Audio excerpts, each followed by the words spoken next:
Welcome everyone. Welcome to this Rokoko talk with Ian Hubert. We're super excited to be doing this. Thank you, Ian, for joining us on this. Thank you for having me. This is going to be a lot of fun as we just go down some tangents about Mocap and Blender. Just kind of what to expect. This is going to be about we have an hour scheduled. We might go a little bit over if there's lots of questions coming in because we're excited to kind of just answer questions live. Also, all the questions that everyone submitted when they were signing up, we have a big list and we'll go through those as well. Some good ones in there. Those of you who do not know who Ian is a self-taught VFX master, which I think is appropriate, who has been working in Blender for over 15 years. Since like 2004. Okay. Yeah. Yeah. It's still 1999 in my head. So that's bizarre to think about. In addition to working on music videos for Ed Sheeran and films like Prospect, Ian has been pioneering a style of VFX revolving around maximum realism with minimum cost in terms of computing and manpower. I was going to say effort, but I think it takes a lot of effort as well. So by using photogrammetry and photo scans on extruded planes, which I think we all love, and other tricks, Ian has been able to create these highly realistic VFX shots as a one-man army and recently released episode 1 of Dynamo Dream Salad Mug. So today we're going to be talking about Dynamo Dream and specifically how Ian handled all of the character animation, mocap, or just character animation, but without a background in hand keying and animation. So yeah, welcome, Ian. Oh, thanks, Sam. Good to see you. So maybe we could just start with how did Dynamo Dream come about? I know that you had Dynamo, right? Which was kind of, Dynamo Dream is a little bit of an offshoot of Dynamo. Yeah, it was a thing I started working on back in 2007 or so, and then I made an initial web series with my friend Scott Hampson back in like 2011 we've never stopped making it. I'm sitting on like hours of stuff that's just like a lot of it's from 2014 or whatever though, and like we're filming it in like it just looks very what it was. So this is kind of a little bit of a reboot. It's kind of a parallel story so that I can make stuff without having people have to go back and watch stuff I did a decade ago, because I don't exactly want people to go back and watch stuff I did a decade ago. Right. But one of the issues, it takes place in this big city, but in all of the original episodes, it's always at night and you never see anybody out. And people actually thought that was a plot point. Like, what happened to everybody? Where is everybody? And it's just like, I don't know how to do CG people.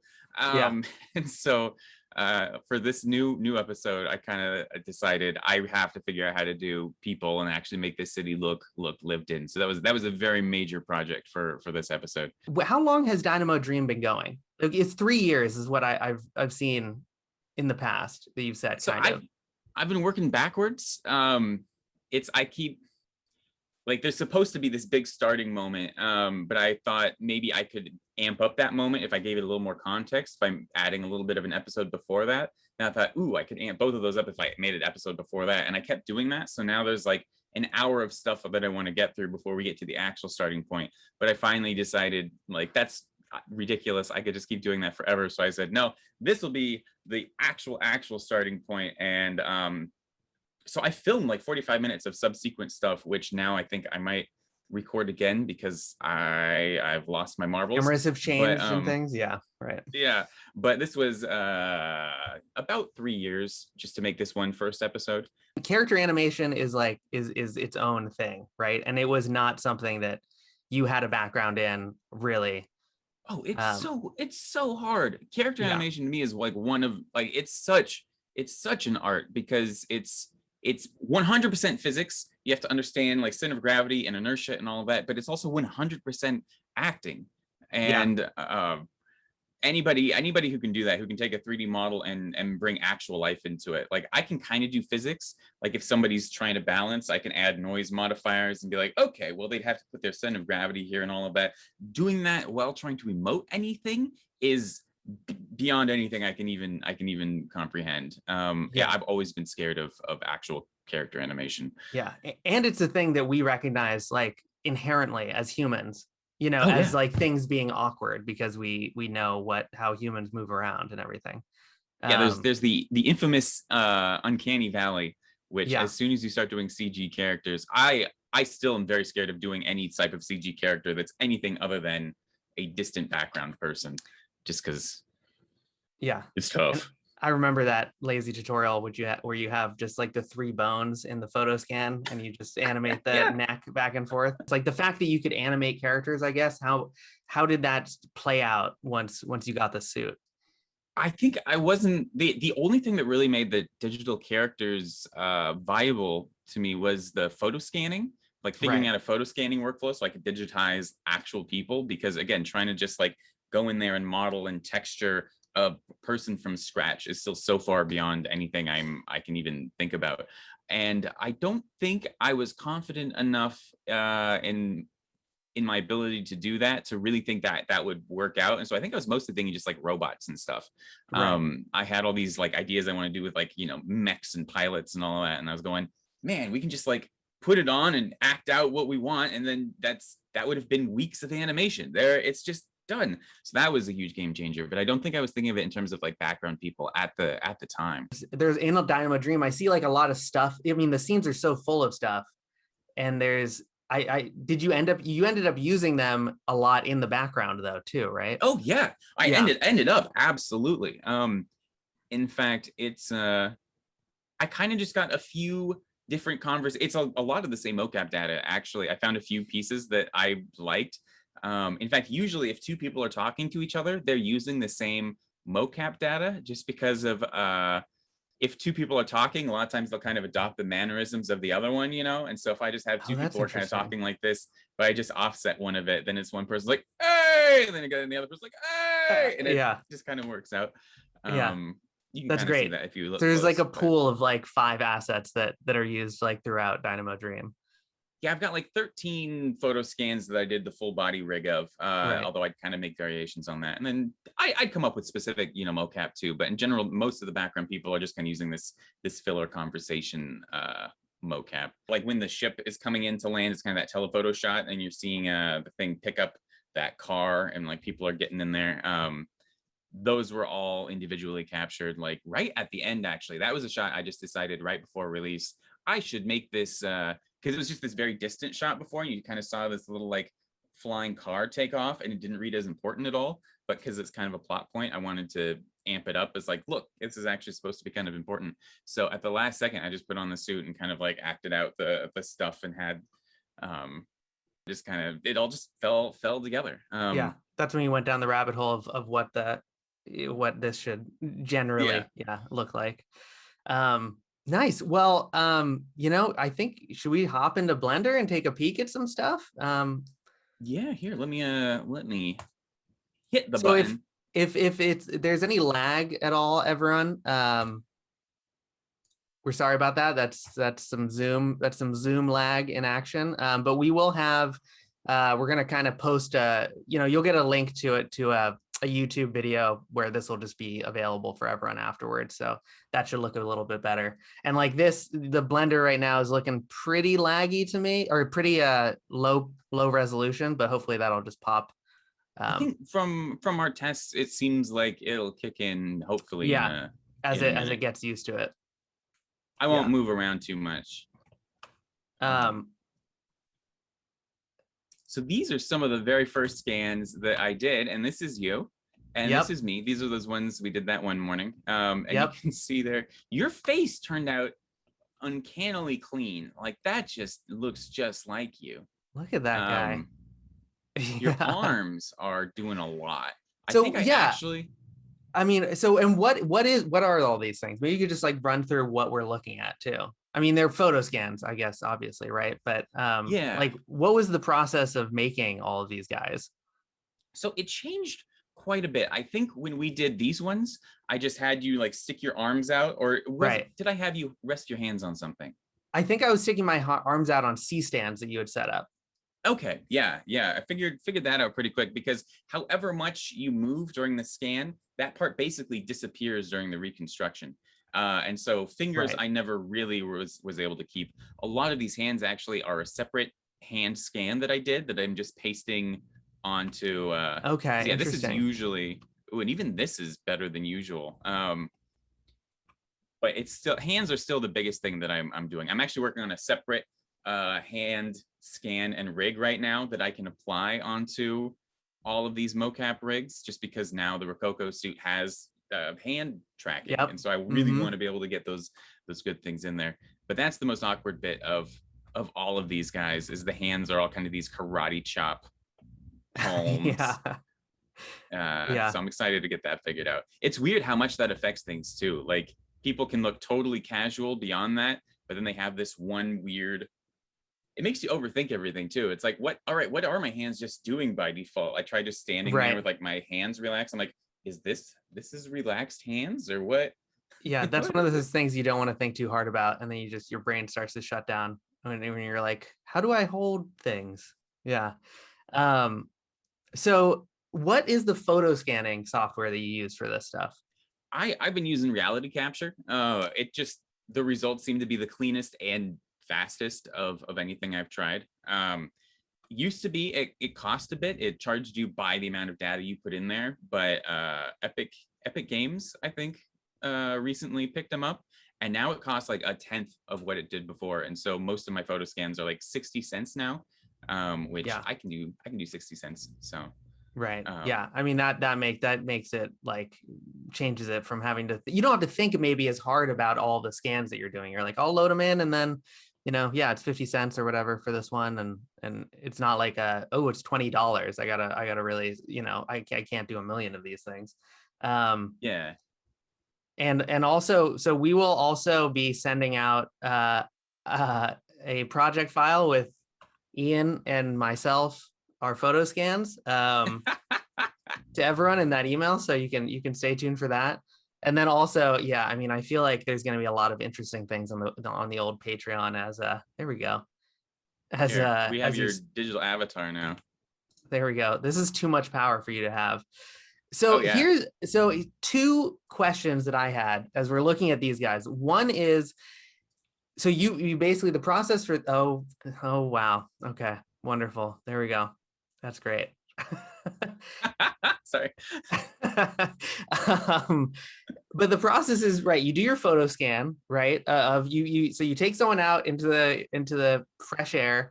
You take all your Yeah. photos, right? You pose them so you can see the most of their body. Uh-huh. You take a million photos, you load it into reality capture, right? Mhm. um, and then you were talking a little bit about how you get the rig into the into the photo scan. Yeah, maybe like you could Yeah. talk about maybe you could talk about kind of that process. Like, okay, you have your photo scan, you need to add bones, and then you need to the question that I had was, how do you apply your T pose as a rest pose, which I think is something that a lot of people run into. Um, Yeah. and Actually, I did then it last. yeah, Oh, sorry. no, please, yeah, that's I think that's a question that I think a lot of people have. This is I'm trying to do kind of the next generation of photo scanned characters. These ones will have eventually, the full hand rig in there, but just using the stuff I learned over the past year. Also, the first pass I did was very kind of cyberpunky with like big sci-fi goggles and stuff. Yeah, And I'm trying to do stuff that honestly I mostly want stuff that could work on like a boat or something like that. Just kind of a lot of brown tones, but also ideally just a little bit more normal people. But yeah, so I had to refamiliarize myself with that workflow. Mostly what I did is I start with the default T pose. I wanted the mocap data to really play nice with the final characters, and so I right. actually start with a mocap data rig. I just import like an empty mocap file from Rokoko Oh, Studio, interesting. and I Okay. So the use that skeleton's as all the, the same already. Yeah. yeah. And let's see, I don't know if I have an unrigged, but yeah, they import like this with a T pose, but Right. my photo scanned person typically is not in a perfect T pose, and so I have to take this and let's see So if you I like have would an. delete all the mocap out. You'd like import a Rokoko file, delete all the mocap Mhm. out, right? Repose it to match as close as possible to your photo scan. Yeah, and usually that means I got to move the bones around and maybe scale some stuff, although I try not to because then it's I have to undo everything I do after the fact. But once I have it Right. all lined up to the photo scan, I select everything and hit Control A, apply pose as rest pose, which allows me to parent the object to that rig, and everything just kind of plays nice. And so once I have the photo scan attached to the rig, I can bring it back to the regular default T pose. So do you mean parent with automatic weight? Is that Yeah, yeah. okay? Yeah, you parent and then you move it back into the T pose, and then you hit the Control A, apply Mhm. as rest pose, right? Yeah.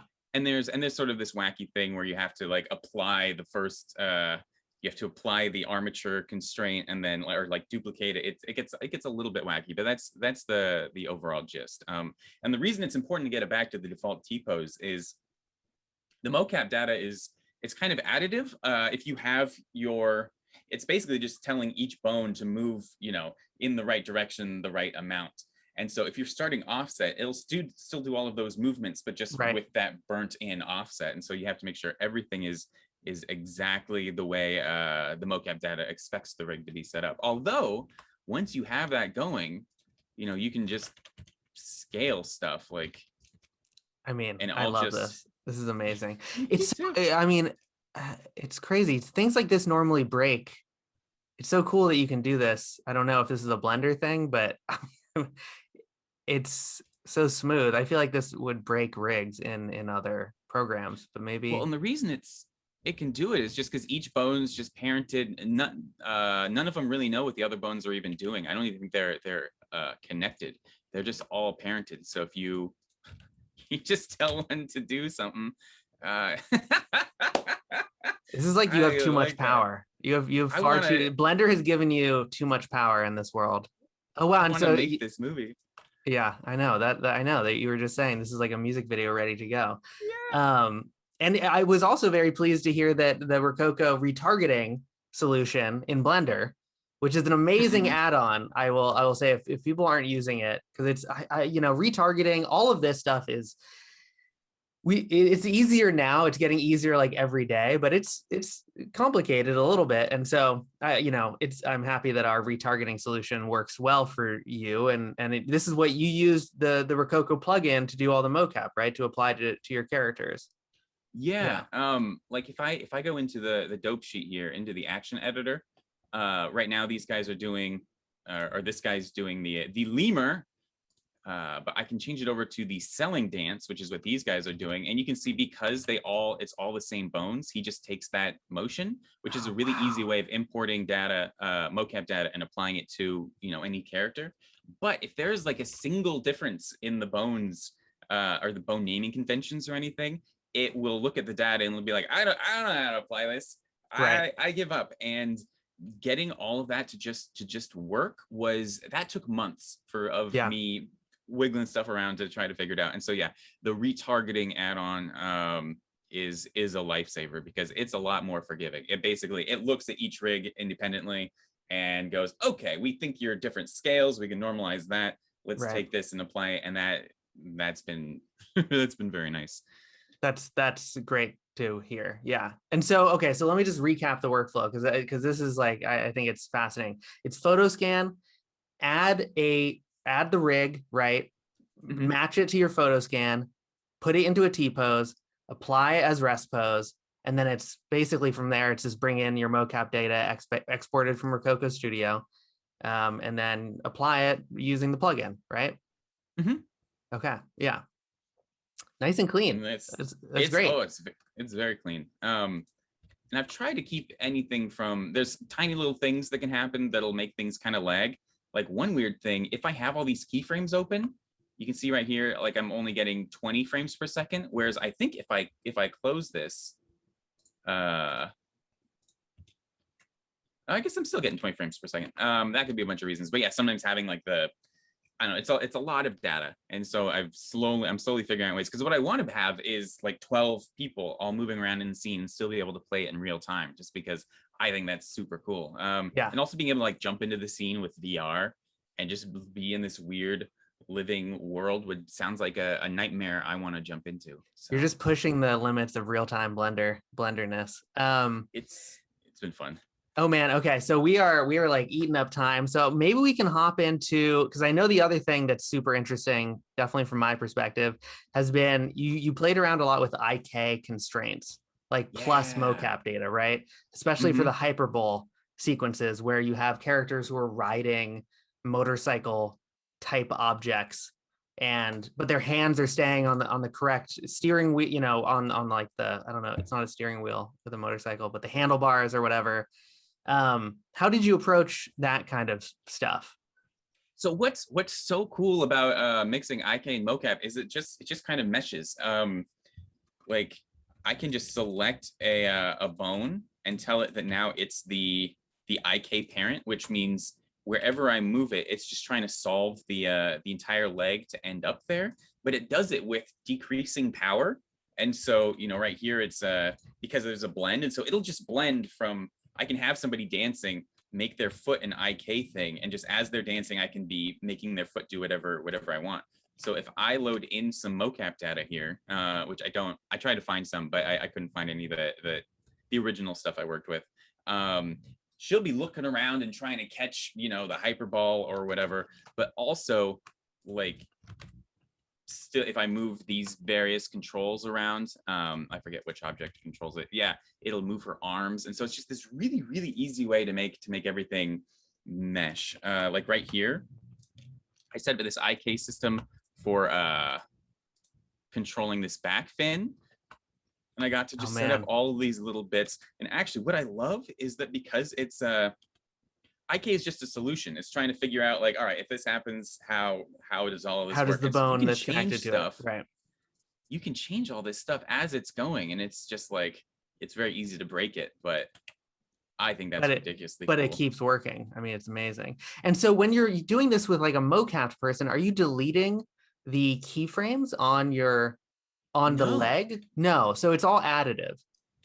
Well, and I guess sometimes I do, but only for the one bone that's controlling everything. Right. But remember, like this bone doesn't, all it knows is what the toe is doing. That's the only data it has. And so it's not even trying to like move location wise. It just has a tiny little bit of toe wiggle. So usually there isn't even anything that I have to delete. Hands, I guess, yeah, but I think usually I'm using a copy, a copy location rotation constraint too. Okay. If I'm parenting them to like an object here. So it's like an IK chain, and then and then that final bone has the copy location constraint on it. Yeah, and sometimes I'll animate that turning off and on so that like I can lock the hand to something, or Right.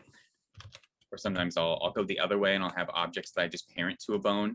Like right now, this one's just parented to her head right here. And there's a scene in the hyperbole video where they like, there's lots of stuff happening, but he that like somebody's riding the motorcycle and they reach up and they grab the ball.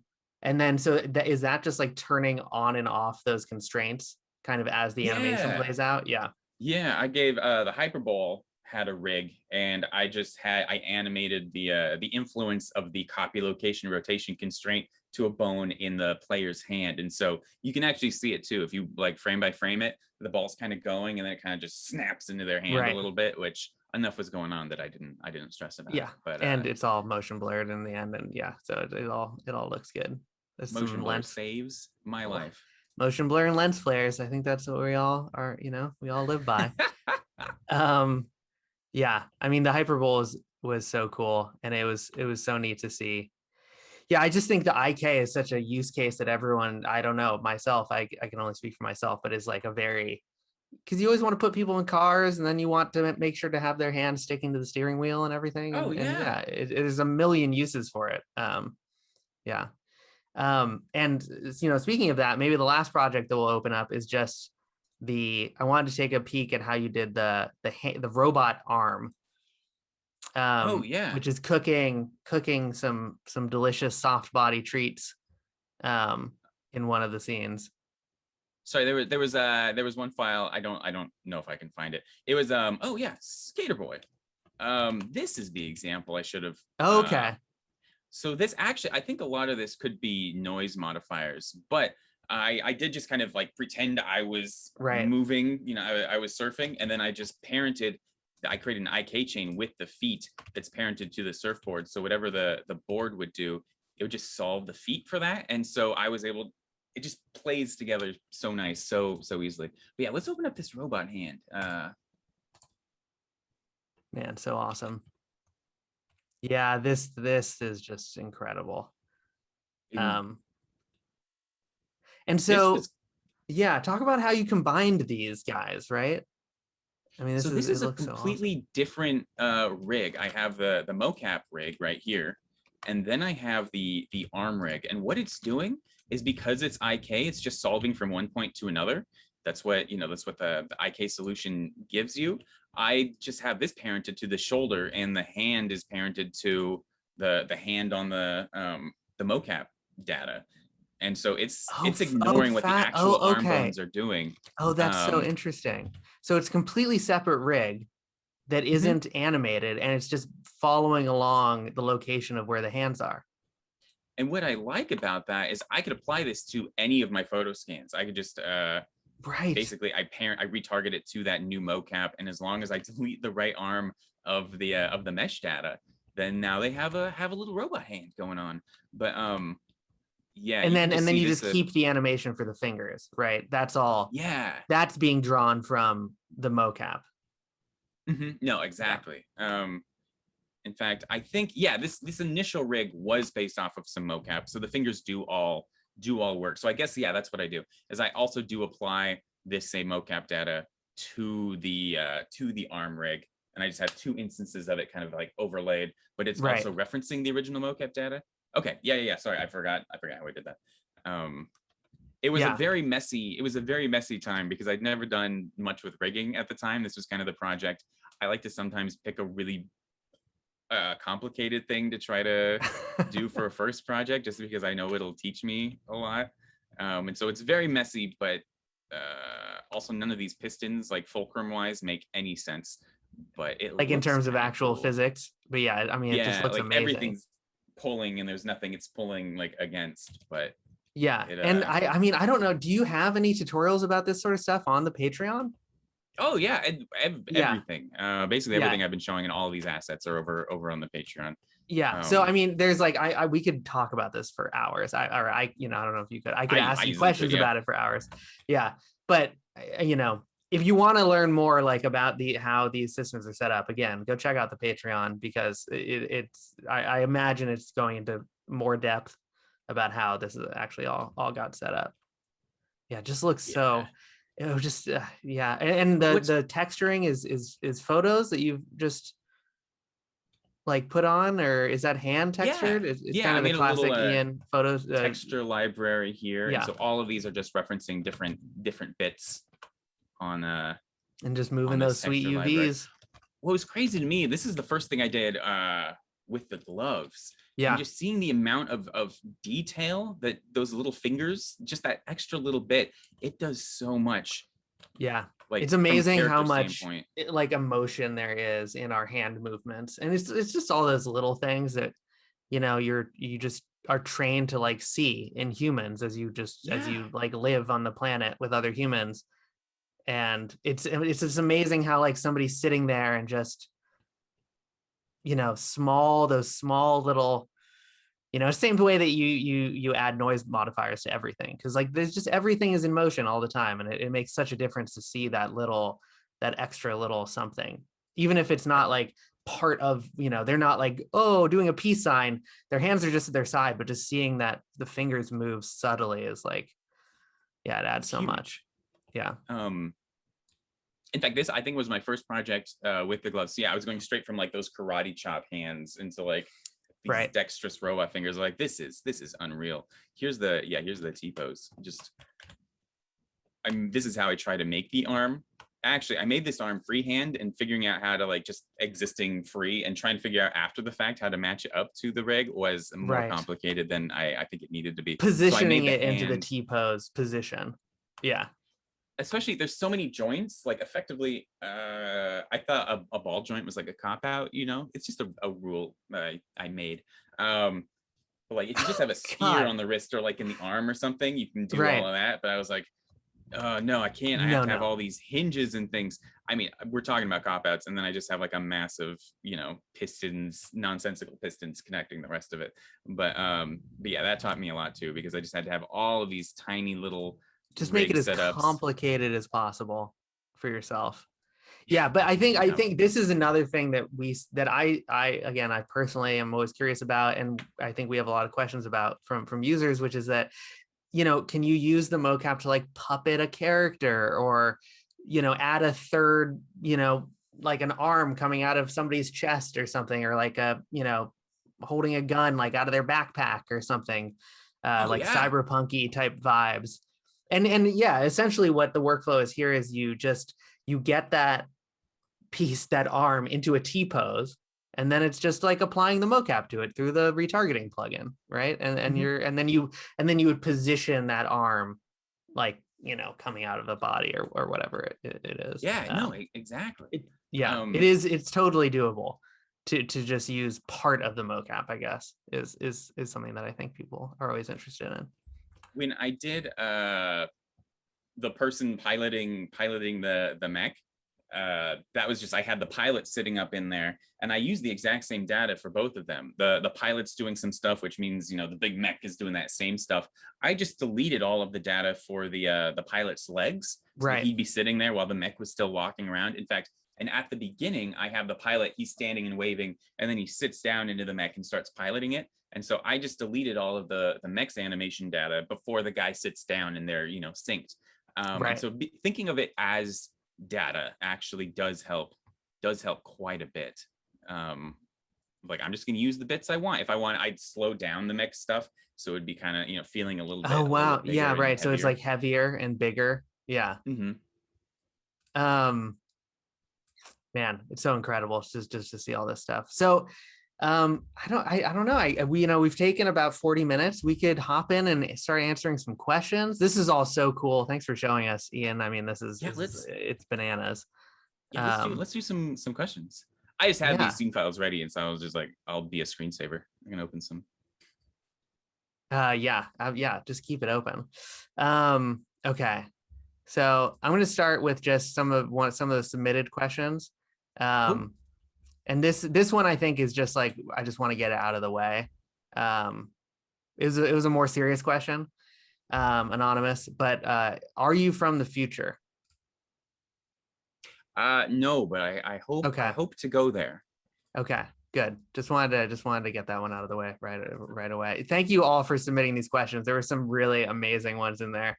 Some of my favorites were, I think the name of this webinar is The Power of Blender. There was one that's, what is the power of Ian? Yeah, there was a lot of amazing ones. So questions that are coming in, which we kind of, Kevin Finnegan asks, have you considered mocap to, we were kind of just talking about this, but to drive a non-human element. So have you played around like doing puppets or anything like that? Because I know puppeting via Blender is in your Mark Twain short. Yeah. Or Yeah. for like just animating something that like if I want a door to open, just doing a copy rotation constraint from like an arm. I'm like, I can just be the French Oh, that's doors and just use interesting. exactly that data. Typically I wouldn't, just because I like to use auto keying a lot. That's kind of another, auto keying actually can play really nice with this whole process too, which is where you just go to the beginning, I hit auto keying, and then I hit play, and whatever I do here, that's being stored, and it'll just happen again. Although then again, imagine I had like the IK rig to copy to that, and so I can just easily, it's a really easy way to make everything mixed and matched. There's a little floating robot in Dynamo Dream that's basically just like a fax machine with a little head on there, and I thought that would be so great to animate just by like basically acting it out like normal, but then I just use the one bone from the sternum for the body, and then I copy the one like axis of rotation for the head, and I just animate the entire thing in real time. Oh wow! So that was the robot was including using mocap data. No, but it could be for but it next could be time. okay. Okay. I want to do. I think it might actually get this weird kind of puppeteered feeling to it, which I'm kind of excited about. I do want to give it a shot. Well, again, it's just that whole thing of it's just hand animating is like such an art form. It's this incredible Oh thing yeah, where you understand momentum and all this stuff. And it's so much easier just to like have it throw on the in suit your and then move your head around, and then it looks real because it actually is. Another question. So what, in terms of mocap, like what was a big lesson you learned from when you started playing with mocap too?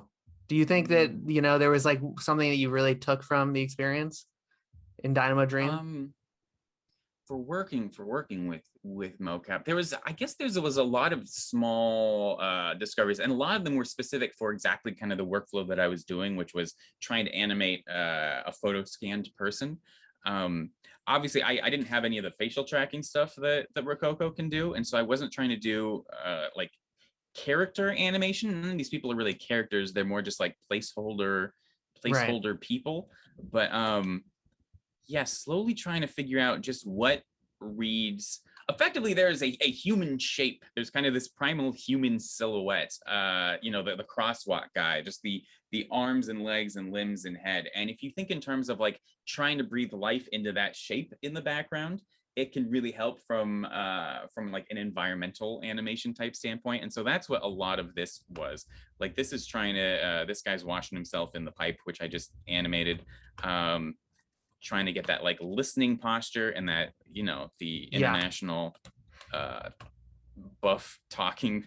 So your Oh, arms, look at this especially guy. Yeah. in the original one, if you lifted up the arm and twisted it, it would pinch the shoulder down to nothing, because it was kind of like twisting like a paper towel tube. And I found ways around that since then, but originally, to get around it, is I just sculpted up the mesh data so that you had this really buff upper arm, in the hopes that like it wouldn't completely pinch shut. And so now you just Well, this very is buff. actually much more buff, and it's the cameras kind of making my arms look like less beefy, but they are incredibly built, actually. Oh Yeah. yeah. Yeah, that's more like it is real life if you were to see me. This is Yeah. yeah. Yeah. It's kind Also, of I don't know if you freakish. ever tried photo scanning a dog before. Is that a That's photo scan? Oh, it that's is. your one of your the Sean's dog. Yeah. I Yeah. basically just walked around him filming him until he got bored and ignored me for like half a second. So I was able to use the data from like here to here and plug that into reality capture. And then just hand paint in the textures that were missing or whatever, if there were any. Kind of. I think I'd mostly just kept him melted on this half. Oh, right. Oh, I can't see it because of the bone, but yeah. Oh, there we go. Yeah, it is a little I'm so melted. sorry, Charlie. Okay, here's a question that we've been getting multiple people, and this was something as well that was, I think it's on everyone's mind. What do you think about, I mean, I think generally, so I'll try to encompass all of these questions that we've gotten, basically about your use of Blender. Like, typically it's like, why Blender? There was a lot of questions about like Unreal 5 has changed, Nanite and Lumen, and what do you think about that? How do you feel about that? Yeah, I mean, I guess why Blender? Yeah. Well, Blender's great for modeling and texturing and animation and all of that. Like Unreal is really, really good for assembling all of the assets, and Yeah, obviously that real time interaction and stuff. Like it's, I think it's safe to say it's kind of the go-to thing for that. But for actually modeling the assets and setting and like just building everything, it's not really great for that. And so yeah, which actually made me really happy, because I'm already very comfortable doing that in Blender. So I was like, man, do I have to learn a whole new program for that? And it's like, right. no. Unreal's kind of the stage that you go to at the end once you've built everything. And I do want to get more. I've been working trying to figure out some virtual production type stuff, like real time tracking with the Camera Vive tracking. Yeah. trackers and Mhm. all that stuff. Haven't gotten anything particularly useful. There's a part of me too that likes getting the green screen footage and building the entire shot around like having all that time in post to really just like work on it and work on it and work on it. And the idea of shooting something in a volume where getting everything like live in real time, so you're basically making all that post stuff in pre. Right. I'm like, oh, but I like my post time. I like putting on all the podcasts and just stewing on the footage for like 3 weeks. But I think Yeah. it's definitely the way to get things done faster, so you don't have to spend 3 years on a 20-minute film. Yeah. And then beyond that, I mean, I just feel like Blender is a amazing tool. And I don't know. I think sometimes people are like, is it because it's free and open source? Is that why you have such a dedication to it? And it's just more that, I mean, that's great. And that's, I mean, it has an amazing community, but it's also just an incredible tool. It I just, think when I especially after 2.8. oh yeah. Yeah, I definitely started using it because it was free because I was like 13 or something. But at this point, it's as good as anything out there. In fact, I don't think it's ludicrous to say that given the speed of the updates and like the innovations that the developers have been whipping out, like it's yeah, I don't know. Yeah, It's pretty it's good. very relevant. Yeah, it is amazing. Yeah, because there's a lot of other questions about people like what software should I start in, and there's no real answer, I think, to some of those. It's the one that works, and Blender is an amazing one, and it's free and it's accessible, and there's incredible community, so that one's always great. Okay, this is a fun one. Do you have a favorite asset, I guess, from your asset library? Do not smoke sign? I mean, maybe that was in Dynamo Dream a lot. Is that like a good Easter egg or something? Um, I had that in the Hyperbole. Favorite asset. I do have one piece that I modeled. It was I took this picture down in the Tacoma Harbor of this like some sort of weird scaffold, and I just made it into kind of a grill with some beams and stuff sticking off, and it was just it was this visually dense, also utterly nondescript techno bit. And so I called it the industrial greeble of love. And there's nowhere you can't add it that just suddenly makes everything feel a lot more fleshed out. I don't know Alive. if I have it in this scene, but the scene would be better if I did. Any Like scene would be better. see these guys, this is ridiculous. Come on, give me the industrial greeble. But yeah, that's when I like. There's a couple of the photo scan people that I end up using a lot too. For whatever reason, this one of Nate is The goggle guy. Oh no. the goggle guy. Oh no, I do like the goggle guy too. A lot of the weird facial stuff too is to hide the fact. Yeah, his hands are as always a little bit weird, but just the lighting here Yeah. ended up being it felt very realistic. I don't Okay, know if so that answers here's the question, but yeah, yeah, I think industrial it does. The greeble of love. industrial, the giant scaffolding is probably the favorite, sounds like. So there's a question here from Tim Borner. Love your work, your style, art direction. You're amazing. A lot of the questions, there's so much love for you, by the way. I'm sure you know that at this point, Thank but you guys. man, it's incredible. Maybe you could talk about how you are structuring your scenes and how are you instancing from your basically you have very complex scenes Oh yeah. is a lot of the questions. How do you do that? Is it, I mean, It's mostly it's planes, right? It's very simple geometry with complex texturing, kind of. there's a lot of that. And there's actually, oh man, I guess I have too many answers. But the first one is when I'm assembling a scene, a lot of times I will just like append in a few other similar scenes. I'll grab the bits I like and I'll delete everything that I don't want, which is not a particularly clean way to go about it, but it is a viable way. I'm excited for Blender 3.0 is going to have an asset manager, so I can actually make libraries and just grab exactly what I want instead of having to like grab the entire scene. But a Yeah, lot of times too, I'll have a scene like this and I'll just select some objects and go because you're doing a close up or something, and then you'll just have a well, I'll shot with have just those objects. or just like if I create some assets in a scene, I can select them and hit Control G, and down here it says create new collection, and I can just be like household stuff because it kind of looks like something that could be like in the corner of a house. And now in any scene, I can just go file, append, and append just that one collection, and that helps me grab things really quickly from other scenes.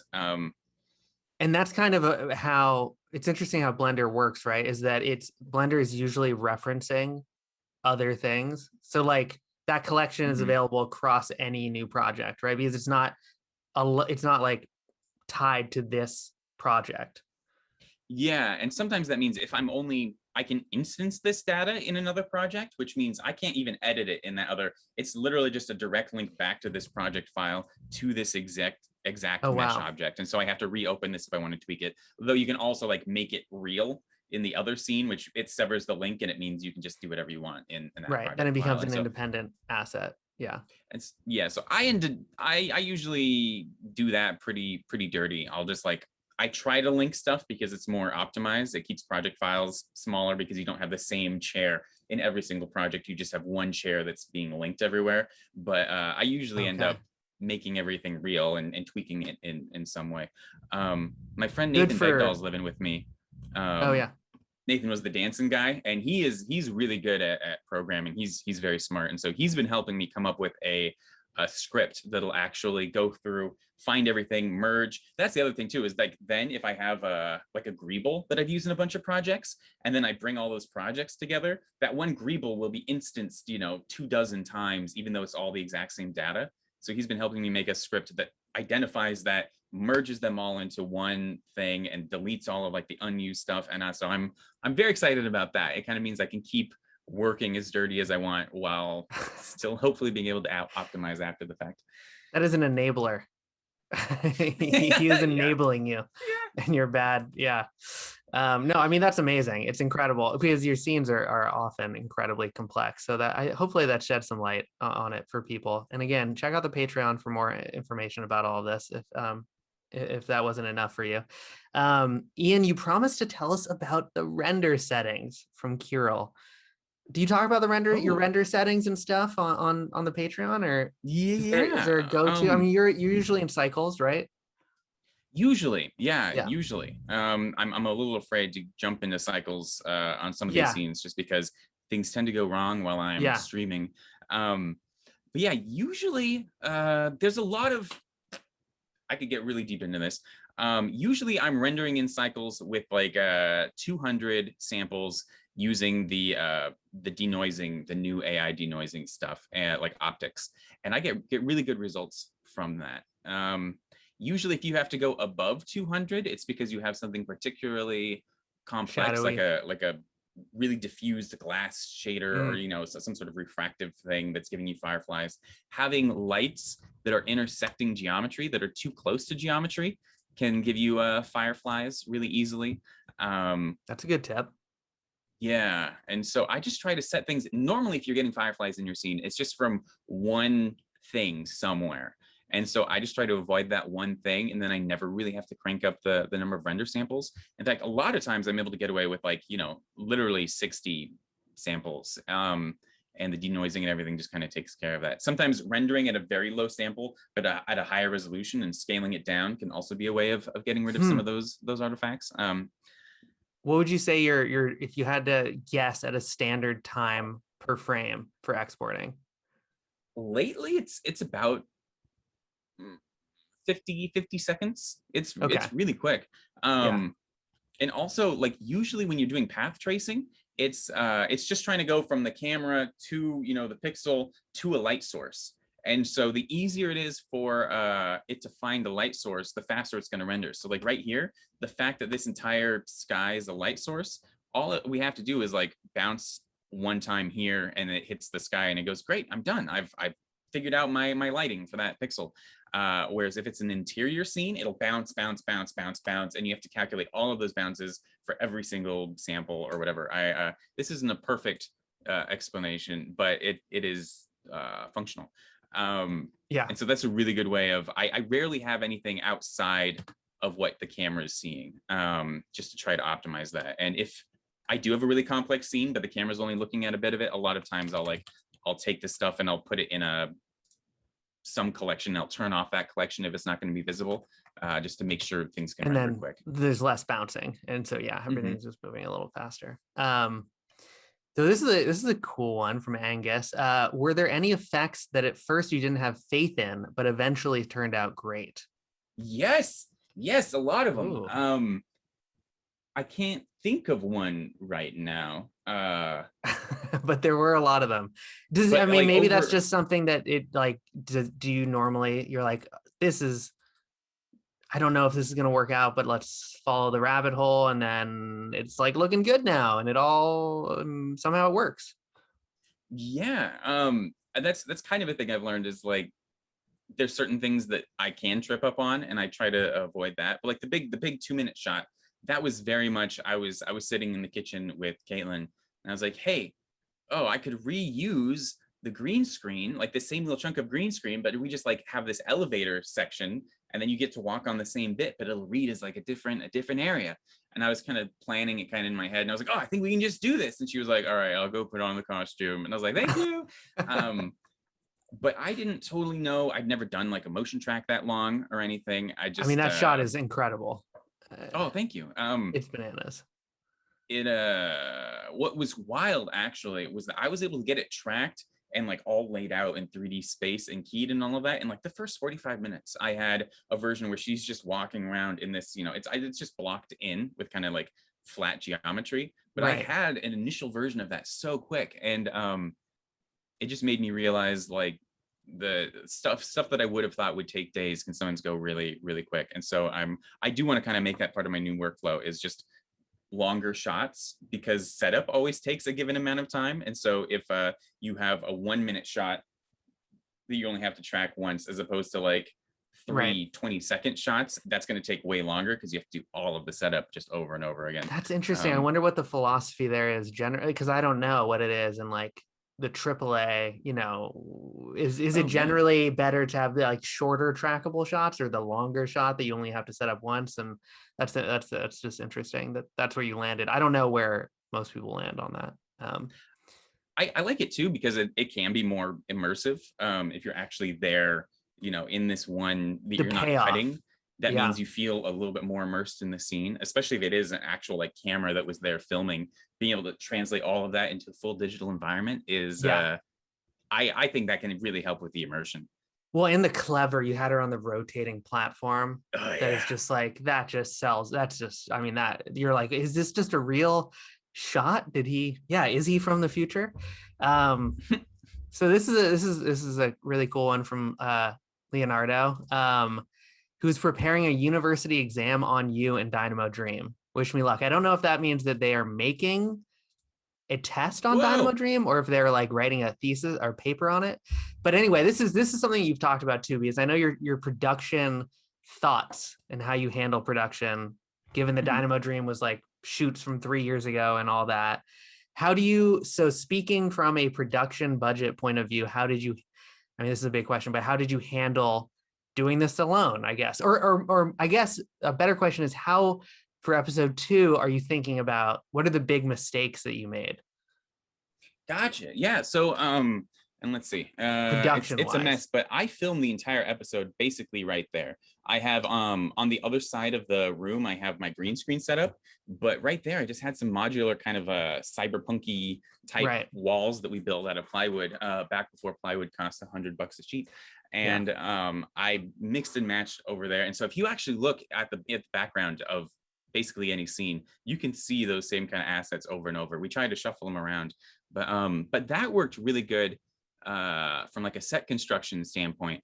But I would just kind of get people together whenever we were free, every like 6 months or so, and we do another shoot. And just the utter lack of momentum that we had, and the fact that like the story would kind of slowly change. And so like literally 2/3 of the stuff we filmed ended up not being applicable to the final episode. The final episode that was released is actually more just like, hey, what's the best thing I can make out of all of this footage we shot? Just kind of treating the footage as assets, which makes it really hard, because it means the editing process is where you're making most of the film. And I don't want to do that again. I kind of found it too when I was on set, and I was just like, I didn't have a specific edit in mind. I was just kind of shooting coverage. That's just shooting stuff so that I know I'll have enough, you know, stuff for later. The edit was always a nightmare. Whereas when I'm shooting with kind of a thought of what I want the final edit to be, this is the shots. This is really the shot. So did you have a storyboard for episode 1? Like, do you think you'll kind of do? Okay. Yeah. You can kind of see it in the episode. Each scene is very much its own little production. There isn't a lot of flow between them, and each one's kind of filmed with a little bit of a different style, if we're honest. So for episode 2, I'm very, very much trying to first do as much of it practically as possible. I have some kind of wild locations lined up that already exist, so then I can use digital extensions to enhance them but without having to make everything from scratch. Like I love being able to film with some people in a corner and all of the close-ups are all just use them straight out of the camera. Everything's there. But then if you back up the camera, like 20 feet, I can add extra stuff all around there and kind of enhance it without having to do it to every single shot. And so that's kind of a cheap way I like to work. Well, but, and the focus is on the human, so you don't maybe notice as much that it's not like, I mean, it does look, because you're using the photo scans and you're using the photograph, or you're doing the plane, the Ian technique. I don't know, somebody needs to write a thesis about just the extruding planes technique using real photos. Like it does just look naturally more realistic. Have I been sharing my screen this whole time? You have been. I could have been bringing up little examples and stuff. Oh well. Well, that's true. But yeah, like this set right here. She's walking. I just designed the digital extension so that she never goes in front of it, and they're just in this back little corner that happened to be practical. And so yeah, that ended up working really well for me. Yeah, foreground assets too. Instead of rotoscoping background assets, right? Yeah, close off the physical shoot and then just try to work around it and so you don't have to roto things. Try to wrap it. Yeah. So it's been about an hour, but if you're down, we have a couple more questions. We just keep rolling for a little bit. Yeah, let's go. Yeah, everyone, again, thanks for tuning in, and we're still taking questions down in the Q&A panel and everything. And again, we're going to have an email that's kind of synthesizing. We're going to have the project file and discount code and links to the Patreon and all that stuff. So that will be coming, as well as a recording of this webinar. So if you have to bounce, we're going to keep rolling. So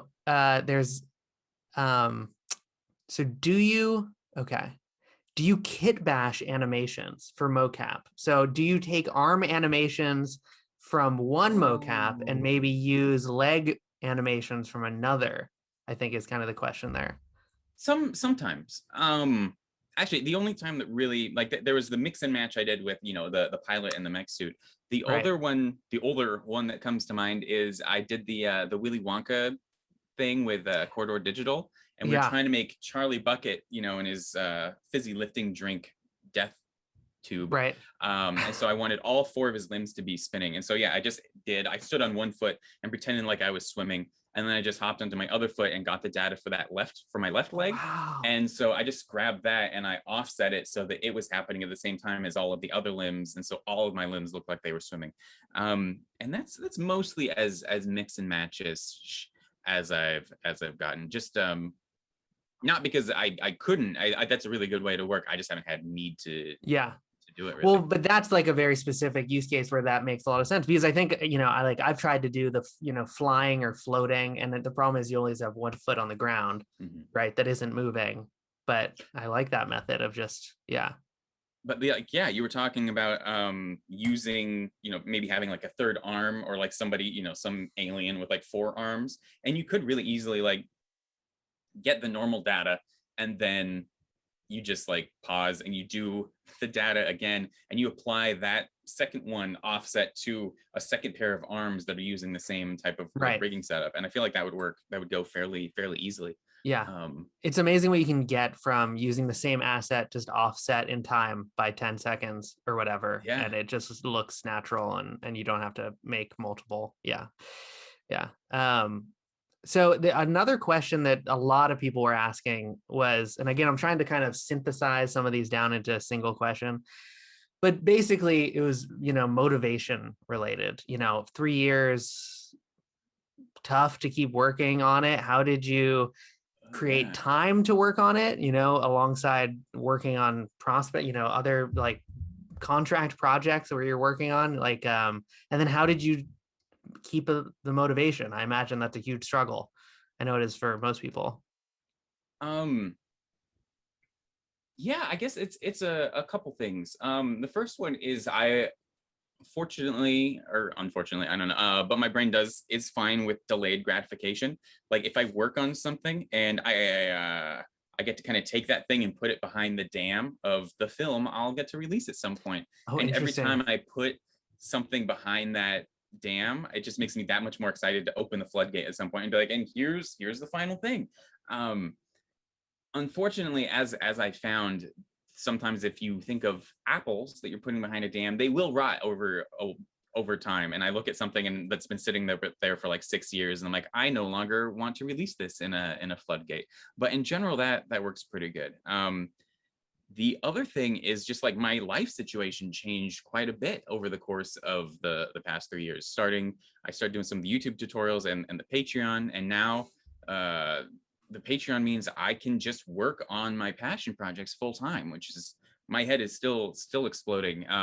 As long as I can flow some of that into tutorials and assets and things, then the making of the thing pays for me being able to work on my projects, which is literally a best case scenario ever for me. I couldn't ask for anything better than that. Which means, yeah, it used to be I'd have to cram in, in between other paying gigs and stuff. Actually, what I try to do is I try to take like a gig, like a music video. I'd burn out on it for like 2 months of just like working nonstop, and they'd pay. And then I try to live off of that money for like the next month until I had to do the next gig. So I could just monofocus on, I like to hyper focus. Yeah. That, I mean, the metaphor about the app, the floodgate is wonderful. It makes so much sense. That's such a great way to think about it too. I love that. I mean, that allows you to just, I think you get so discouraged, with working on these things, but it's like, no, it doesn't mean that it's, you don't have to finish it now, or, you doesn't have to be released right now.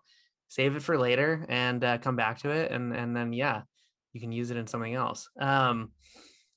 So have you played with 3.0 at all? Blender 3.0. I guess, is it Blender 3.0? Okay. Yeah. And is that the geometry nodes and stuff too? That's all that? Yeah. Have you been playing around in there? Yeah, a bit, not maybe as much as I should. Like I try to experiment with it because it's always really exciting that you can just do that. You can like download the latest development build at any time. But usually those versions can be a little bit unstable, so they're not great for production. And so that's why I'll have 9 versions of Blender down here on my taskbar, is because most of those are different development builds, and then I'll have like the latest stable build that I'm working in. But I am so excited for some of the new stuff.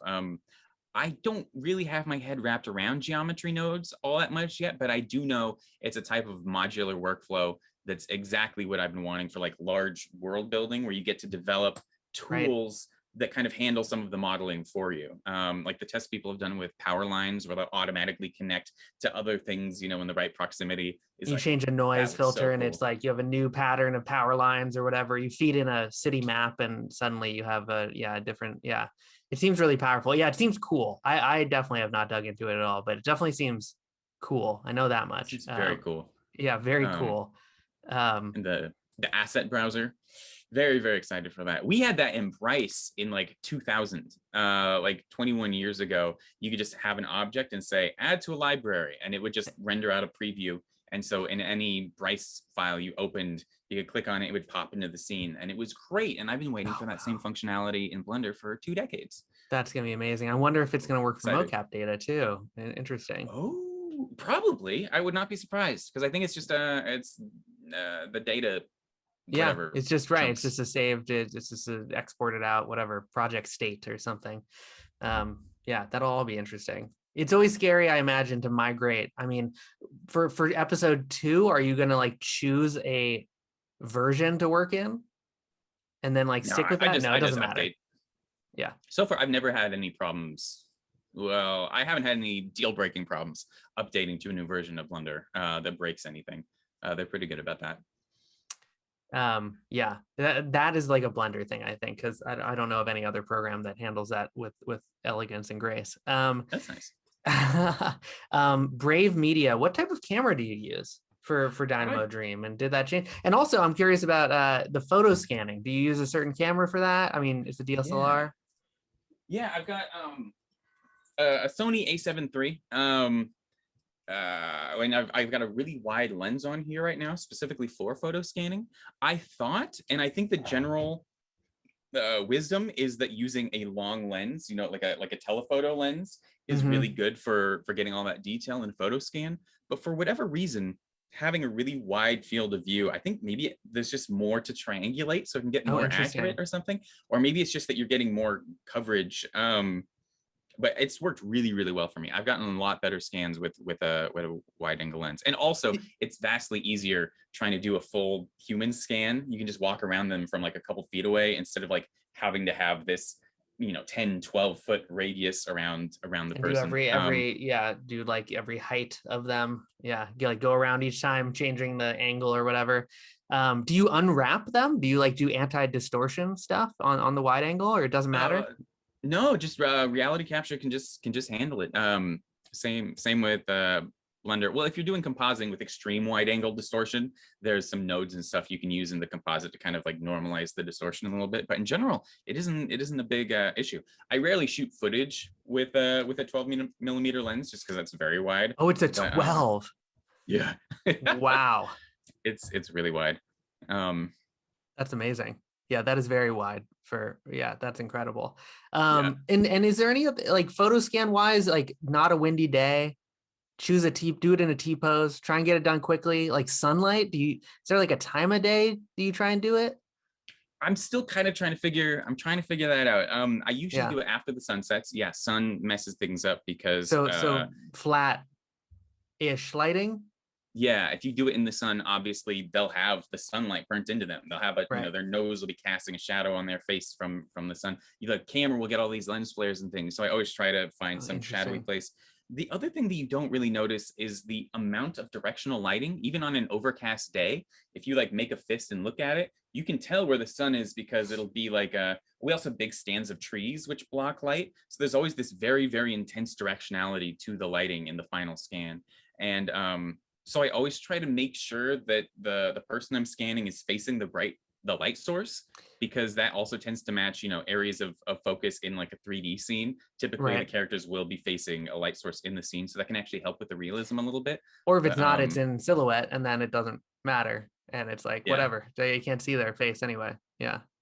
But I'd love to figure out a better way to normalize that lighting. One thing that you can do, there's a lot of tricks I found for cleaning stuff up, like using the texture painting clone tool. You can fix weird texture glitches, or the sculpting tools to just smooth things out. Works so good. But one thing I'm playing with right now is actually an idea my friend Nate Taylor had, which is setting up inverse lighting. So if the lighting is coming in too strong from the front, in Blender, I'll set up like a large sun lamp hitting from the back, and I'll rebake the texture.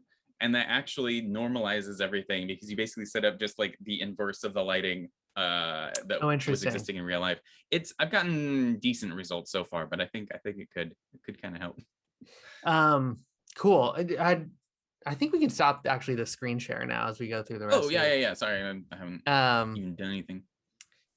Here's another good one from John. Do you apply automatic weights when you're doing the parenting, or do you do manual weight painting? Do you find yourself dipping into that? Yeah. I hate weight painting. And so I always do automatic weights. And it works. Just line up those joints, right? Mm-hmm. It works okay. If I did do it by hand, I'm sure it's where you do start to get those really good results, but it's also kind of the diminishing return where it's like, all right, I could take a couple hours weight painting. It's with fingers. My introduction to weight painting was fingers. Right. And that was no fun. And that's, usually that's what I find. I have a bad experience with something and I try to avoid it for the next like 5 years. And then finally I look at it again and I go, oh, this is where like the actual good stuff is. I was just scared of it. The UV unwrapping, I remember from your world building talk for Blender. Yeah, it's scary when you start it. Okay, man, disk space for the project, how beefy are these? Was Dynamo, do you think, in the end? That episode was about 200 gigabytes. Okay, so that's nothing. That's incredible. Yeah, or at least let's see. Like I've got the whole thing right here. I think I just checked it yesterday. Okay, no, it's bigger. It's bigger than that. It was 600 gigabytes. Okay. But still not ludicrous. Ludicrous. Yeah, I mean, especially if it's a massive it's an incredible, it's a huge project. So you'd think it would be, yeah, just like multiple hard drives. I had a friend come over for just like an afternoon shoot once, and he was filming on his Red camera, which is very exciting. But like we just kind of goofed around Yeah. and filmed like a couple scenes, and that's like a terabyte. I was Right, finally just did a breakdown like what's taking up all my hard drive space. It's like, oh, that one shoot that we did like years ago. yeah. You look at like a disk builder thing where it shows you your data and there's a big green square. You're like, what is that? Those Yep. 3 files. What are those? Which is that's there's different tiers. Like you can shoot stuff on the iPhones and stuff. I've done some of that. It's nice. And then there's kind of the DSLR type stuff, and then you do get to like the Red cameras and things like that. And I like the it doesn't look as good, and you are maybe, I don't know. I like the flexibility of running around with the DSLR, especially as their dynamic range gets more and more. An A7S III sounds so good. Yeah. And it's just more versatile. You can just use, yeah, it's not as much of a preparation involved in like, I'm going to whip this thing out. And yeah. And then where do I put all this data?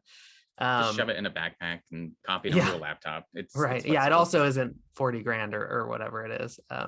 And the low light sensitivity. Like I still think like throwing a couple of those LED light bars in your backpack with an A7 something, and you can just like film in a meadow in the mountains. Like at night. Right. And it works great. Fine. I'm like, I want to do that. Yeah. Yeah. That's the way to do it. I don't know. Versatile, easy. Yeah, that appeals to me too. I also still film the same way I did when I was like 15 though. So at some point I'll probably do more proper shoots and realize that like there are lots of reasons that people do things the way they do with like Red cameras and all that. Yeah, that's how you eventually figure out is like, oh wow, so much effort. Why are they doing all that? This works just as well. And then eventually you're like, oh right, it does make sense. 50 years of research and all the things that went into them figuring out these workflows is like, oh yeah, it does. There was a reason for that. Working on the same 20 minutes of something as like shows are releasing season after season like on Netflix and just like hours and hours and hours of content. I'm like, yeah, there's benefits to there's benefits to this other workflow for sure. Yeah, those project naming conventions eventually, yeah, it actually makes sense. Okay, a couple more questions, and then I think we're gonna kind of call it. But there was a question about compositing, which I know a lot of that is done in Blender, right? With your compositing, with the green screens and all of that, is like you have your green screen character in Blender that you're keying out and you're placing that in the scene. Yeah. And it's a little bit random, but if there's going to be a lot of interaction between the CG and the real life stuff, I do like to get it all on the viewport. In fact, it's so fun when I can just hit play and like in Eevee, I actually just see the person walking around as everything's happening. That is so cool. And the fact that like you get all of the reflections and like they'll actually be, casting shadows and stuff. That's ridiculously cool to me. But there is something to be said for like a final pass and they don't have to be mutually exclusive, but a final pass where you do get to tweak all the black levels and match the grain and all of that sort of stuff. Right. But it's interesting that all the green screen stuff you can do within, like, there's tools within Blender that I always wonder how many people are using them. And they're very, I don't know that, yeah, having the shadows and everything and like, or not the shadows, but the reflections and the light sources like cast accurately from your lights in your scene. So you don't have to do it in post. It seems like you're actually saving a lot of time doing it that way. I think so. And it's, having the scene there and then being able to add another digital camera that's doing whatever I want is just, right. Feels very flexible. You don't have to do a whole nother pass on it, right? You just have the scene built and then you're just moving cameras throughout it. Yeah. That's so interesting. Okay, here's another question. Cleanup on the Mocap. Did you find yourself doing a lot of that, or how were you doing that? I guess if you were. So the IK really does help because especially with feet, sometimes the feet just aren't totally locked. And so swapping that over to IK means you just put the feet exactly wherever you want them. Also, a lot of times I'll smooth stuff out. Like hands can have this very high frequency jitter, and that's fine because they don't have much mass. But if you parent, like some big old honking cyber gun to it, Yeah. and it's jittering like that, suddenly it looks like it's made out of like tissue paper. And so I'll go into the graph editor, select like the hand uh, data, and hit Alt O, and that smooths it out. That smooths out all of the selected data. And that means suddenly it has a lot more weight. Like I did a head track for Dynamo Dream where the people have these big robot heads. And the Right. most important part, because it was just, they were all jittery, is I just smoothed that out a little bit. And then it actually looks like this heavy thing is resting on their shoulders. And so that's a really useful thing. Occasionally, yeah, if like arms are at the wrong orientation, I'll just select like the shoulder joint and just rotate all of it on the x-axis, just select the whole thing and raise it a little bit, and that means all the data just happens a little bit higher. Right. But usually Yeah. I haven't had to do much nitty gritty stuff. Do you use the tools within Rokoko Studio, or you just export out? Yeah, no, that's why. Rokoko has some good, really good tools for kind of looking at the data and what's happening and being like, all right, let's make this move like a human being. Yeah, that's a lifesaver for sure. Yeah, that's good. Yeah, I'm always pleased. We try to hype those tools as much as possible because they're great. As good as the raw data is, it's always nice to like be able to just throw something on there to make it all look a little bit better. Okay, last few, and then we're gonna jump. Go to reference sources. Do you have any? Pinterest? Do you just Pinterest? It's just the world. Totally depends on the project. Yeah, because some stuff is just walking around in real life and you go, oh, look at this, the beauty of nature. I'm so overwhelmed, I have to capture this in a movie. But I use the Creative Commons of Flickr sometimes, just because there's stuff that people have uploaded to CC0, and that way if I see something I really like, I can just take it and projection map it on something, and I think be legally fine. Right. Yeah. And usually also I'm manipulating stuff pretty heavy, and so it's like it's a also new the odds that usually, and it's maybe okay. It's a new thing. I don't know. It's like I think that gets a little bit that is fine. I think in most cases. That question was actually from Clay, who was one of the winners of the alternate reality contest. So you were talking about there. Yeah, I'm not sure which one. But it's awesome to have him on there. And also, cool. Clint's whole the Punisher or whatever, that community, you guys are all amazing. Go join that Discord. That was incredible. Yeah, and go watch those videos. They're amazing. PC specs. When was the last time you updated your computer? I've got some decent specs. You got some decent specs. That makes sense. Yeah. My friend Gavril sent me a 3090, which is nice. Okay. I don't like talking about hardware so much because I was doing mostly the same stuff with like the 1080, like a GTX 1080. It just, there is a difference though, just in mindset of like the immediate response you can get when you tweak something and you just see it means that like this, the usual separation of having rendering as this other pass, which means you work, then you stop and you render. Like it used to be, you couldn't even see what textures look like until you did like a full-on test render. And so you're always stopping. That's how I learned guitar, as I'd hit render and I kind of just mess around with guitar. And then 2 minutes later, I'd be like, all right, where are we at? Having that immediate feedback is a completely different way of thinking about working in CG though. And it's efficient beyond just like, I can render faster. I also have like 64 gigs of RAM, an old, I think a first gen Threadripper, which isn't much compared to like what things can do now, but I'm mostly relying pretty heavy on the GPU anyways. And I mean, I think a lot of your workflow is optimized, right? Or it's a lot of planes.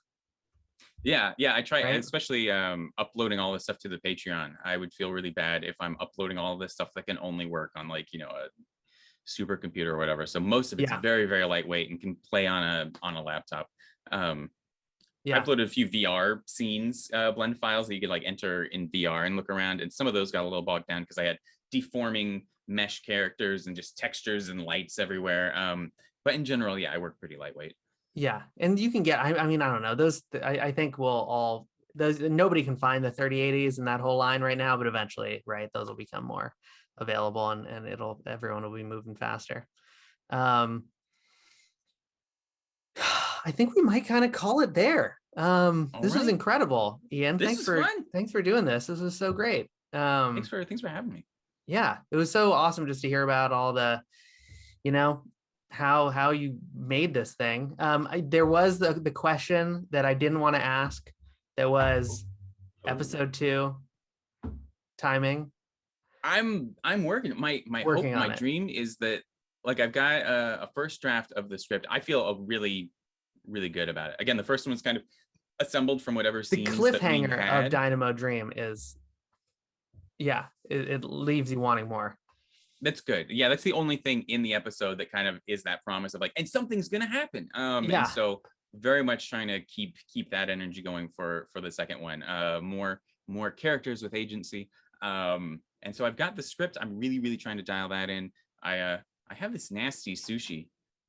I actually wanted to do a photo scan of it. I'll just have like a nasty sushi photo scan. Why did I say that? Check the Patreon. But yeah, then I have a few practical locations that I'm hoping we could shoot in, later this summer and just actually use some of I've been saving up some money from Patreon so we can actually rent some locations. That's and awesome. Actually do a proper like practical shoot so that then I can edit a timeline and you can see the actual episode. Then I just get to do all the CG stuff to like enhance things instead of having to like create it all from scratch. And I'm really excited about that. It's a balance, but I think that's the way to be able to make things in less than 3 years. So yeah, I would still think it'll probably be a year, but I'm trying. There's been a lot of doors have been opening too, and so I've been talking to people. Who knows? But yeah. There's also a last question coming in. Do you have your guitar by you? I do. Could you give us a couple bars of some strumming? Okay. I'm trying to think if there's anything. Oh, there it is. Thematically appropriate I could do. I did most of the soundtrack for Dynamo Dream, but that was piano. And I Some could of the only do songs like a couple. are amazing in there. I love them. I also like the idea of you being a guitar teacher and you're like, okay, step 1 to learning guitar, learn Blender and have a bad computer. Oh, it's interesting. Zoom has just noticed the guitar and it's telling me that I need to change my audio settings to professional. Oh, wow. Zoom, you have the wrong idea.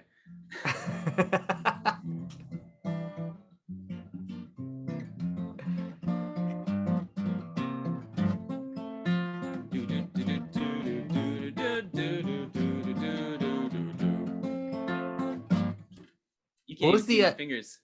Yeah, and wasn't there? I just saw you had a music video or something that was with like the newscaster guy, about the cat, maybe. Oh yeah, goodness gracious, such a good kitty. Goodness, yeah, right. Such a good kitty.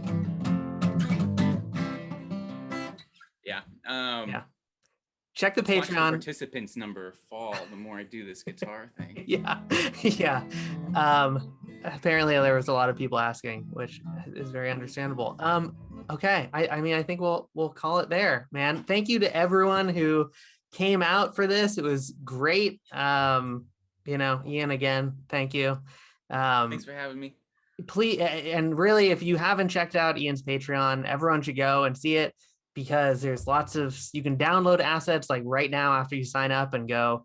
I remember I downloaded all your street signs and then like threw them into a rigid body or whatever and was like, these are all ready to go. Everything is optimized and there's so much stuff on there. So everyone go check that out. I need to figure out a way for people to search old stuff, because the Patreon interface doesn't always make that the easiest. And I've got enough tutorials now that it's like scrolling back that far is a little bit of a pain, but the search option works. Or I wonder if you can pin it or something like that. Yeah, because there's so many good ones of those assets. You have a bunch of packs on there now at this point.